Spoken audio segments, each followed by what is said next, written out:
Bonjour à tous, bienvenue à ce petit temps pour vous parler des possibilités pour partir à l'étranger.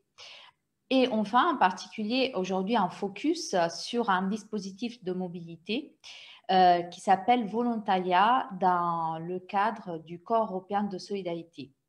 Tout d'abord, je me présente, je suis Annalisa Lettieri et je suis animatrice, coordinatrice Europe internationale au Centre régional information jeunesse Nouvelle-Aquitaine, site de Poitiers. Et je suis accompagnée aujourd'hui par Linda, qui effectue un volontariat CES en France, et par Floriane, qui a effectué un volontariat CES en Hongrie. Et donc, elles vont vous parler de leur expérience qu'ils ont vécue à l'étranger. Je vais commencer par présenter les lignes générales du dispositif. Donc, si vous avez des questions, n'hésitez pas à les poser dans le chat et on va y répondre. Donc, j'essaie de partager mon écran pour que vous puissiez avoir accès.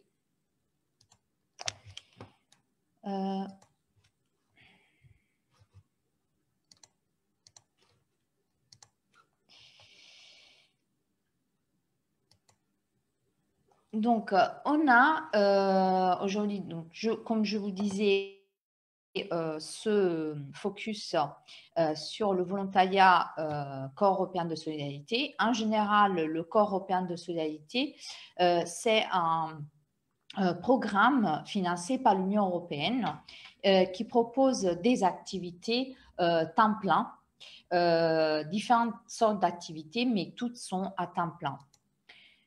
Concernant les types d'activités, on a le volontariat individuel et de groupe, dont la durée est de 2 à 12 mois pour des projets qu'on appelle long terme. Mais on peut avoir aussi des projets court terme qui peuvent aller de 2 semaines à 2 mois. On a aussi l'activité projet de solidarité qui s'effectue pas à l'étranger, mais dans sa communauté locale et qui a une durée de 2 à 12 mois. Et l'activité de volontaire de l'aide de l'Union européenne pour une durée de 1 à 12 mois qui s'effectue à l'étranger en mission virtuelle ou en présentiel, mais qui demande des compétences, des connaissances un peu plus poussées par rapport à un volontariat individuel de groupe classique. Donc aujourd'hui, on va vraiment se focaliser sur la première activité du programme CS. Alors, quelles sont les conditions préalables pour pouvoir y accéder? Tout d'abord, résider légalement dans un pays membre de l'Union européenne.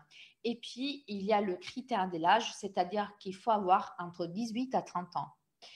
Par rapport aux autres critères, attention, c'est vraiment un dispositif qui est ouvert à tous les jeunes parce qu'il ne faut pas forcément avoir un diplôme précis ou une formation précise ou encore un niveau de la langue du pays ou de l'anglais très élevé pour pouvoir y accéder. Tout dépend des missions qu'on peut effectuer à l'étranger.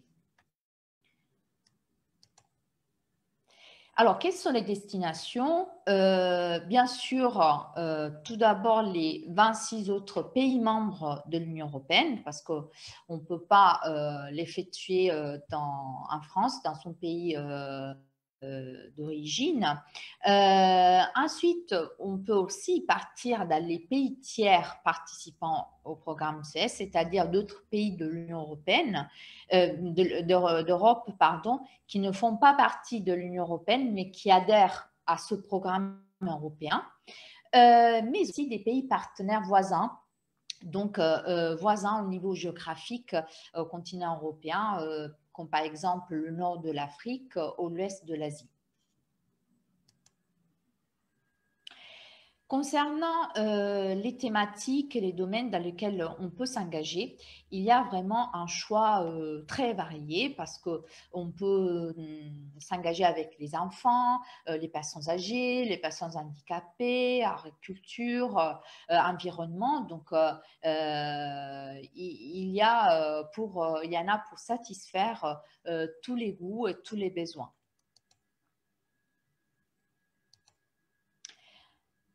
Comment ça s'organise? Donc, on a 3 partenaires, si on veut nommer, 3 personnes ou entités principales qui jouent un rôle dans ce programme. Il y a une structure de soutien, donc qui est la structure qui accompagne le jeune dans son pays d'origine avant le départ, mais aussi pendant la mobilité et à son retour de mobilité. Il y a la structure d'accueil qui va accueillir le jeune dans le pays étranger et qui prévoit des activités dans sa mission. Et puis, bien sûr, il y a le ou la volontaire qui contribue à l'activité de la structure d'accueil.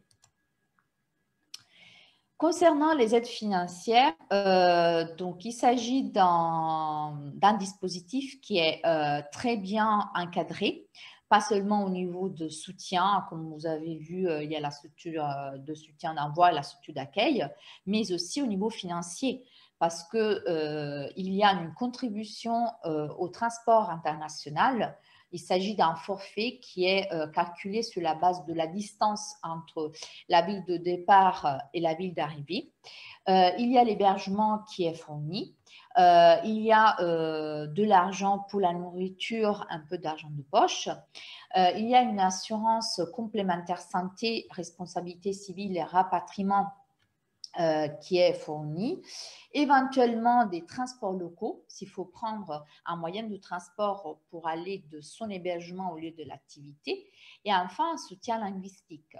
Donc, dans la plupart des cas, il s'agit d'un cours en ligne, mais selon les possibilités de la structure d'accueil, ils peuvent avoir aussi des cours de langue mis en place par des bénévoles, aussi par des écoles de langue.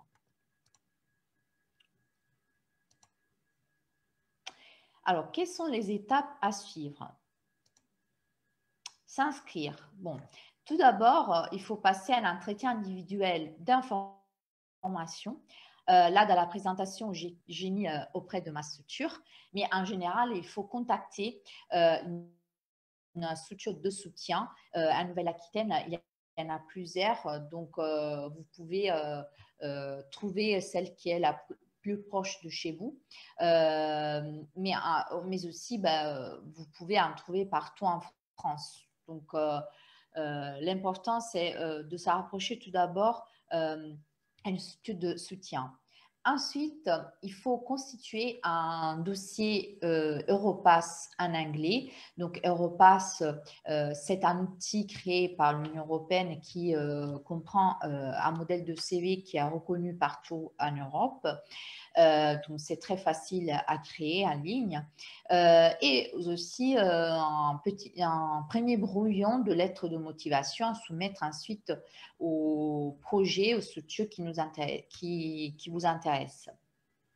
Et bien sûr, la langue dans laquelle ils doivent être rédigés, c'est l'anglais, parce que c'est la langue de communication internationale.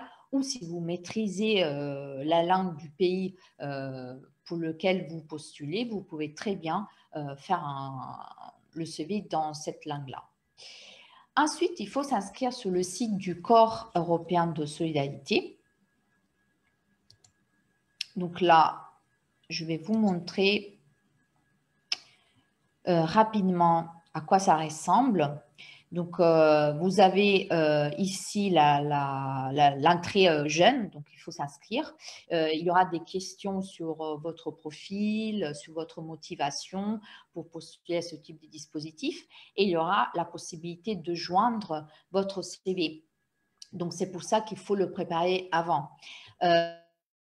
En plus, cette plateforme est à double sens, c'est-à-dire que vous pouvez postuler pour des projets qui vous intéressent, mais aussi les organismes qui sont inscrits sur cette plateforme peuvent accéder au profit des jeunes présents sur le site internet et les contacter, même si le jeune n'a pas postulé pour leur offre. Donc là, je ne me suis pas connectée avec un compte en particulier, c'est juste pour vous montrer à quoi ça ressemble une offre. Par exemple, on prend celle qui est basée en Finlande. Donc, vous avez le contenu descriptif de l'offre qui est tout en anglais. Donc, c'est ça aussi un premier exercice pour vous avant de partir en mobilité. Donc, vous avez normalement le descriptif, la description de l'activité. Ensuite, les modalités d'hébergement, de restauration, de transport, les formations que vous pourriez suivre pendant l'activité et le profit du participant recherché. De ce côté, vous avez la durée de l'activité, le lieu et la nationalité des volontaires recherchés, ainsi que la thématique de l'activité et la date limite de candidature. Donc, il y a des projets qui... il y a des projets avec une date limite de candidature très proche, donc ce qu'on appelle au mieux une date de départ très proche dans le temps, ce qu'on appelle les projets à la dernière minute. Et vous avez aussi des projets pour lesquels vous avez plus de temps pour vous préparer avant le départ. Donc, il y a toute cette partie de recherche des projets sur la base de données et envoi des candidatures. Donc, le conseil, c'est quand même de ne pas vous limiter forcément à un seul projet, une seule candidature, mais d'envoyer plusieurs candidatures, bien sûr, pour des projets qui vous intéressent, parce qu'il s'agit quand même d'une activité long terme qui doit quand même vous tenir à cœur. Et puis, il y a l'attente d'une réponse positive d'une des structures d'accueil. À ce moment-là, si justement vous êtes sélectionné, donc suite à un entretien téléphonique ou en visio, vous pouvez partir sur le projet avec le soutien de votre structure d'envoi qui va vous accompagner pour toutes les démarches administratives avant le départ, comme notamment le contrat d'activité ou l'inscription à l'assurance. Donc, en général, moi, je considère que il faut un temps de préparation au départ entre 6 et 9 mois en moyenne, mais ça, c'est très subjectif parce qu'il y a de jeunes qui arrivent à partir dans l'espace même de 15 jours. C'est vraiment, ils sont disponibles et ils trouvent leur projet très rapidement. Et il y a d'autres jeunes pour lesquels il faut un peu plus de temps avant d'avoir une réponse positive.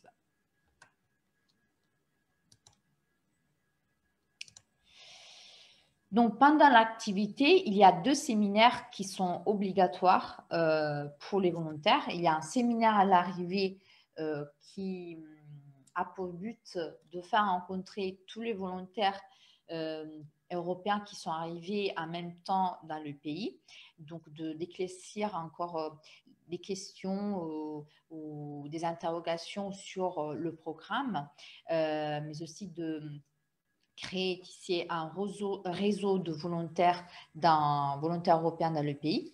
Et un séminaire à mi-parcours qui a pour but plutôt de faire un bilan à mi-parcours de la mission, de l'activité, donc voir si c'est le cas de modifier quelque chose, de l'ajuster aux besoins de la structure et ou du volontaire, et aussi a pour but de se projeter à l'après-volontariat. Et puis, il y a le retour. Donc, vous avez le Youth Pass, qui est un certificat qui a été créé par la Commission européenne, ayant pour but de valoriser de reconnaître cette expérience de volontariat, bien sûr, mais qui permet en tout cas d'acquérir des compétences professionnelles, personnelles, linguistiques, qui peuvent être tout à fait exploitées dans le futur et dans sa vie professionnelle. Et puis, il y a un bilan au retour qui sera à faire avec sa structure de soutien. Comme je disais, donc, il y a l'accompagnement de la structure de soutien tout au long de la mobilité avant, pendant et après. Voilà. Donc, si vous avez des questions, je répète, n'hésitez pas à en poser dans le chat. Pour l'instant, je ne vois pas de questions, mais je serai à votre disposition pour y répondre avec plaisir. Donc, à ce moment-là, je passe la parole à Floriane qui va vous présenter son expérience de volontariat en Hongrie. Alors, bonjour à tous déjà. Donc, je suis Floriane, j'ai 24 ans. Je viens juste de rentrer de l'étranger, justement. J'étais en Slovaquie où j'ai fait un service civique. Et avant ça, du coup, j'ai fait un volontariat donc dans le cadre du Corps européen de solidarité en Hongrie, à Szeged. Donc, Szeged, c'est une ville qui se trouve dans le sud de la Hongrie. Donc, je l'ai fait, donc ça, c'était en juillet 2019 jusqu'en mars. À la base, c'était censé être 10 mois, mais du coup, ça s'est écourté à 8 à cause du Covid, hein, où j'ai dû du coup arrêter le volontariat. Voilà. Mais donc du coup, j'ai fait un volontariat dans une structure. Donc, c'était une ONG qui s'appelle Talentum Lapidvani. Et donc, cette ONG, elle accueille des volontaires et elle organise du coup tout plein de choses pour des volontaires locaux, mais aussi des volontaires de toute l'Europe. Et donc, ma mission, c'était de présenter la culture française à la population locale. Donc, c'était un public vraiment très diversifié parce que j'ai travaillé dans différentes structures, donc dans des écoles, des universités, des maisons de retraite, dans des associations aussi pour des personnes malentendantes. J'ai aussi participé à différents événements, par exemple des marchés de Noël, des festivals aussi. Donc, c'était vraiment très diversifié, mais le but, c'était de présenter la culture française sous de différentes manières. Donc, par exemple, en faisant tout simplement des présentations, ou alors plus par le biais de choses plus artistiques, on va dire. Par exemple, le dessin ou le chant, des choses comme ça. Et ma mission aussi, c'était de promouvoir le Corps européen de solidarité, donc auprès de la jeunesse. Et donc durant mes 8 mois, j'étais suivie par une tutrice aussi, que je voyais une fois par semaine. Donc la tutrice, elle m'aidait en fait tout simplement à bien m'intégrer dans le pays, à parler de comment se passait mon volontariat, pour me sentir bien. Et je pense que c'est quelque chose qui est vraiment important et j'ai vraiment apprécié l'encadrement du Corps européen de solidarité pour ça aussi, parce que du coup, on avait quand même un suivi, un encadrement vraiment super.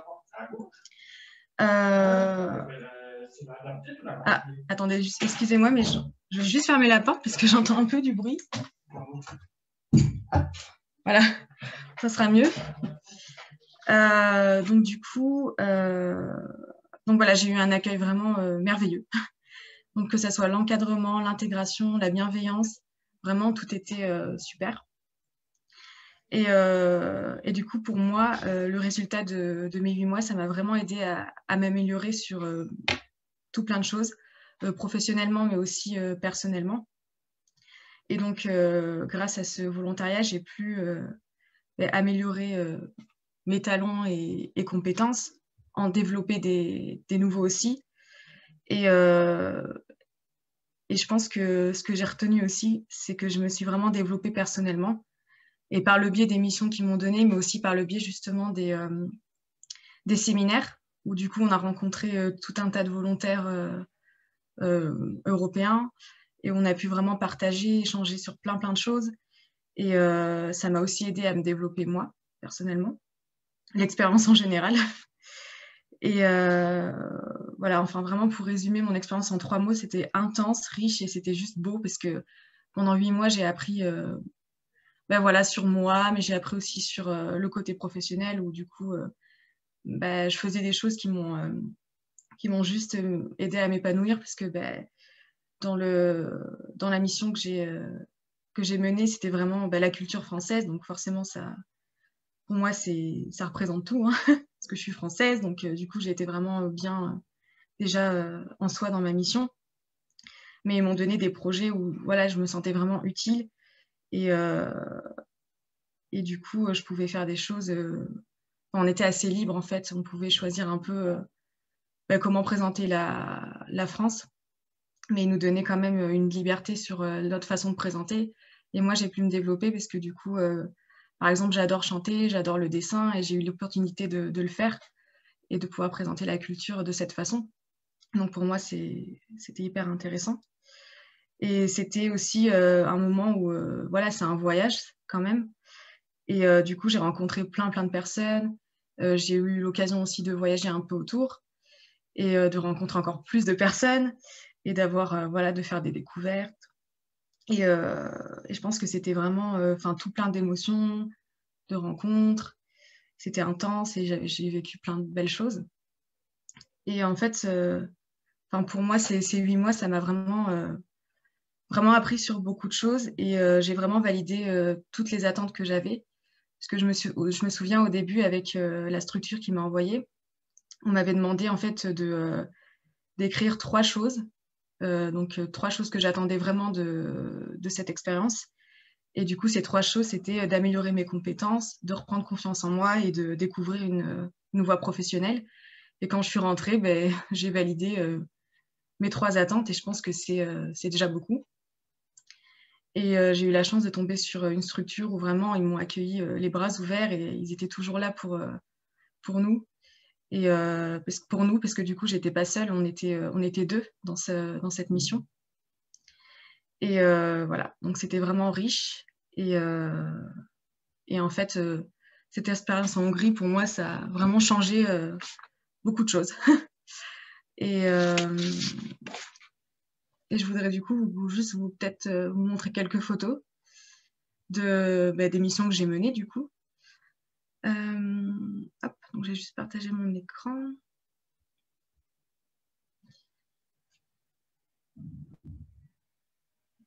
Alors, je ne sais pas si vous voyez du coup. Oui, c'est parfait. C'est bon? Donc ça, du coup, c'est les personnes qui travaillent avec moi et qui m'ont accueillie. Voilà, donc du coup, je vous ai dit que j'avais travaillé dans des maisons de retraite. Donc ça, je pense que c'était la partie que j'ai préférée d'ailleurs. Donc là, dans les maisons de retraite, on faisait des petites présentations, on lisait des poèmes. Moi, souvent, je chantais pour eux. Donc là, c'est plutôt la partie séminaire. Donc là, j'étais du coup avec d'autres volontaires européens. Là aussi, on était sur un bateau sur le Danube. Donc là, pareil, du coup, c'était une crèche qu'on avait là où je travaillais, en fait. Donc là, c'était maison de retraite également. Maison de retraite. Là, c'était dans un hôpital psychiatrique puisque j'ai travaillé là-bas. Et du coup, on avait un projet de peindre, en fait, un couloir et de dessiner, du coup, pour les jeunes qui y étaient, pour rendre la structure un peu plus chaleureuse pour eux. Donc là, c'était du coup la culture, mais plus culinaire, on va dire. Parce que souvent, en fait, dans ma structure, on faisait des soirées interculturelles. Et du coup, on cuisinait et on présentait un petit peu les plats principaux de nos pays. Voilà. Là, du coup, c'était dans un centre de jeunesse. Et on a fait une semaine avec eux où on devait présenter notre culture par le biais d'activités. Ici, c'était encore à l'hôpital psychiatrique où du coup, on était avec les jeunes et puis on créait des jeux de société pour eux. Et donc là, pareil, c'était la maison de retraite. Là, c'était plus dans les universités quand je faisais des présentations, donc sur la culture française. Là, c'était dans le biais d'une université aussi, où je chantais une petite chanson française pour les Hongrois. Et voilà, là, pareil, c'était dans une école. Et ici, c'était pour le Cine Festival à Szeged, où pareil, on était présents pour présenter notre culture. Et ici, c'était ma collègue qui venait d'Arménie, du coup, avec qui j'ai mené ma mission pendant 8 mois. Donc, il y avait aussi un partage déjà, enfin, rien que le fait de travailler déjà avec quelqu'un qui vient d'ailleurs, je pense que ça change déjà tout. Donc, on a déjà beaucoup partagé ensemble. Et là, c'était pareil, les séminaires avec les autres volontaires. Voilà, quelques petites photos souvenirs.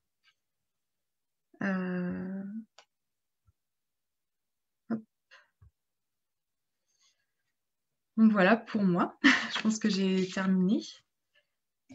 Et merci Floriane pour De rien. ton témoignage, ta contribution. C'était vraiment une super expérience de ce que j'ai pu voir et entendre. Oui, ah oui, c'était top. Franchement, j'en retiens que du positif. Donc voilà. Tant mieux, je suis contente pour toi. Oui, c'est le but aussi des volontariats. Mais merci et je laisse la parole à Linda maintenant. Merci et bonjour à tous. Floriane, bravo, ça a l'air d'être super. D'abord, je m'excuse pour le français.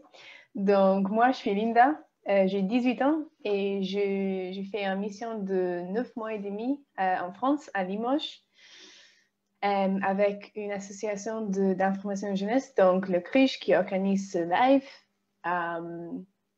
Et je suis venue en fait le mi-septembre. Et déjà, on a pensé qu'avec le Covid, ça va s'améliorer. Well. En fait, la mission, il s'agit de aider à conseiller des jeunes sur des projets de mobilité internationale et aussi d'organiser des ateliers, des soirées sur Zoom, on va dire, des cafés linguistiques, des choses qui sont vraiment culturelles et interculturelles.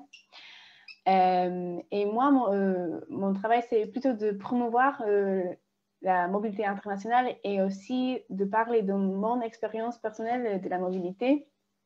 Donc, vu que je suis un peu internationale, j'ai voyagé beaucoup, je suis polonaise, bulgare, irlandaise, américaine. J'ai choisi cette mission car vraiment, elle me convient très bien. Mais on a notre ami le Covid qui a dit que la mission ne va pas être ce que j'ai pensé. Donc, je pense que je vais parler un peu de ça d'abord. Donc, quand je suis arrivée en France, j'ai passé 6 semaines en travaillant en présentiel au bureau. Donc, ça a été, on a fait des ateliers, des rendez-vous avec des gens pour organiser leurs projets de mobilité, ainsi de suite. Et après, Macron a dit confinement encore. Donc, j'ai passé 7 semaines confinée à Limoges. Mais j'ai passé sur télétravail. Donc, avec la structure, on a tous travaillé en ligne. Donc, il y a 2 autres volontaires qui sont dans notre structure à Poitiers et à Bordeaux. Donc, on a travaillé beaucoup ensemble, vu que c'était facile de travailler sur Zoom ensemble. On a fait des choses comme une soirée franco-allemande où on a cuisiné sur un webinaire Zoom. C'était drôle, c'était vraiment chouette. Et on fait aussi des cafés linguistiques Donc, sur Zoom encore, donc on fait des breakout rooms et on a des différentes langues, on discute, on rencontre des gens qui sont partout en France grâce à Zoom. Donc, par rapport à ça, le Covid, c'était pas le pire, mais bon. Après, début décembre, j'ai décidé que je rentre chez moi en Irlande pour les fêtes de Noël. Donc, je suis rentrée. Et le Premier ministre en Irlande a dit qu'on va être confinés. Donc, 2 mois de mon mission, j'ai passé en Irlande, chez moi, en télétravail aussi, mais confinés. Le problème, c'était qu'en France, vous n'étiez pas confinés. Donc, moi, j'ai été en télétravail, mais tout le monde était en présentiel. Donc, ça, c'était un peu différent, mais encore, on s'est débrouillé et ça a été. Et après, mi-février, j'ai décidé que je rentre en France car le gouvernement irlandais a annoncé qu'on va être confiné en Irlande jusqu'à mai. Et j'ai dit, mais en fait, non, je m'en vais. Donc, je suis rentrée en France avec tous les contrôles, tous les tests, everything. Et dès que je suis rentrée, ça a été vraiment la mission que j'avais prévue. Donc, vraiment, malgré les difficultés avec le Covid, tout a été. Je travaille en présentiel au moins le moitié du temps, donc ça va. On fait des ateliers en présentiel qui sont wouhou. Je vois des gens en présentiel qui est amazing. Et vraiment, ça a été. En plus, il fait beau dès que je suis rentrée. Il y avait 2 semaines qu'il ne faisait pas trop beau, mais c'était encore mieux qu'en Irlande. Il pleut tout le temps. Donc, et en plus, j'ai eu la chance de travailler, de voyager, pardon. Donc, je suis allée par exemple à Bordeaux, qui est une très jolie ville. Et avec le volontariat, ce sont des choses comme ça, le voyage, le rencontre des gens qui sont soit français, soit il y a des personnes qui viennent de l'étranger aussi en France. C'est vraiment, vraiment une expérience qui est interculturelle, super. Et là, je parle des séminaires. Donc, Florian a eu la chance de les avoir en présentiel. Moi, quand je suis arrivée, je pensais que je vais être en présentiel la première fois, mais 2 jours avant, ils ont annulé le séminaire et on a passé sur Zoom. Donc, le premier séminaire, c'était sur Zoom. Et malheureusement, je vais pas dire que c'était bien passé. C'était long, il y avait 5 jours de vraiment travail intensif, mais par contre, on a rencontré quand même des gens qui viennent d'Allemagne, de la Suisse, d'Angleterre. Et donc, on est toujours en contact. Donc, ça a été aussi, malgré le fait qu'on n'était pas ensemble, qu'on n'a pas eu la chance de se voir, de passer des moments ensemble, de boire des cafés ensemble. Mais par contre, on a là l'opportunité de voyager et de se voir, de se rencontrer en présentiel la première fois dans une ville en France, une autre ville, Paris, Nantes, Montpellier. Donc ça, c'est vraiment agréable. Et après, mon séminaire mi-parcours, qui était il y a 1 mois, c'était encore sur Zoom. Mais là, après quelques mois de pratique, je pense que les séminaires sont améliorés beaucoup. Donc, ça, c'était bien passé aussi. Et quoi d'autre? En gros, moi, je vais parler plutôt de la côté quand c'est de partir après terminer le lycée. Donc, peut-être entre vous, il y a des lycéens qui passent le bac cette année et après, vous souhaitez partir tout de suite. Donc, vraiment, je pense que c'est une très bonne idée. Moi, j'avais aucune idée de ce que je veux faire après, de quelles études je veux effectuer. Et j'ai dit, je pars, je vais voyager, je vais faire un volontariat, je vais rencontrer des gens qui aussi sont jeunes, qui travaillent dans différents domaines, qui étudient beaucoup d'autres choses, différentes choses. Et c'était vraiment la bonne choix. Donc, vraiment, je vous recommande de partir, de s'inscrire et vraiment de partir, car vous pouvez partir tout de suite si vous voulez. Il y a des missions qui, c'est du jour au lendemain. Dans une semaine, vous partez. Vous avez la formation avant avec la structure d'envoi et vous partez. Et c'est vraiment, vraiment, vraiment agréable, super et très, très bien organisé. Mais en gros, je pense que c'est tout pour moi. J'ai pas de photos. Moi, je déteste des photos, donc je les fais pas. Et je laisse pas que les gens les font de moi non plus.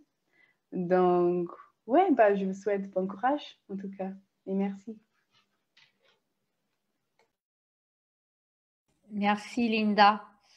Merci pour ton témoignage. Donc, effectivement, nous avons pu donner aussi un exemple de volontariat pendant la Covid qui, malheureusement, a toute une autre forme.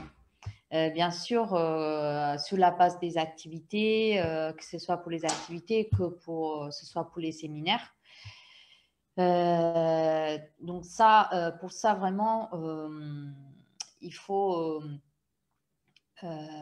apprécier le courage et l'envie de ces jeunes qui ont voulu quand même participer à un volontariat dans un contexte pas facile.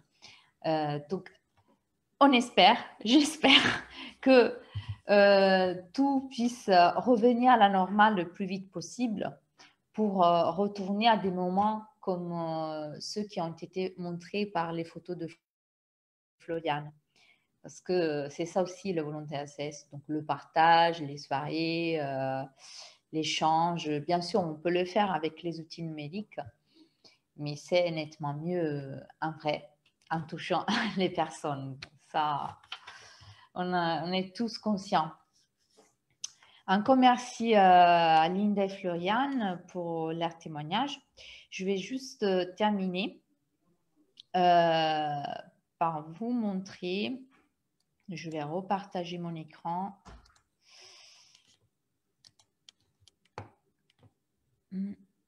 Alors, je vais vous montrer ce site qui est SoMobilité, www.somobilité.fr. Donc, c'est un site sur lequel vous avez la possibilité de vous inscrire et de prendre un rendez-vous avec un conseiller, un opérateur sur mobilité. Il y en a plein en Nouvelle-Aquitaine qui peuvent vous accueillir et vous renseigner sur les différentes opportunités pour partir à l'étranger. Donc là, aujourd'hui, on a parlé du volontariat CES, mais il y en a plein d'autres qui peuvent s'adapter à votre projet.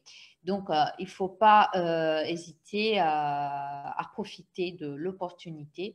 Inscrivez-vous et prenez rendez-vous avec un conseiller sur mobilité. Merci pour votre attention et je vous souhaite une agréable journée.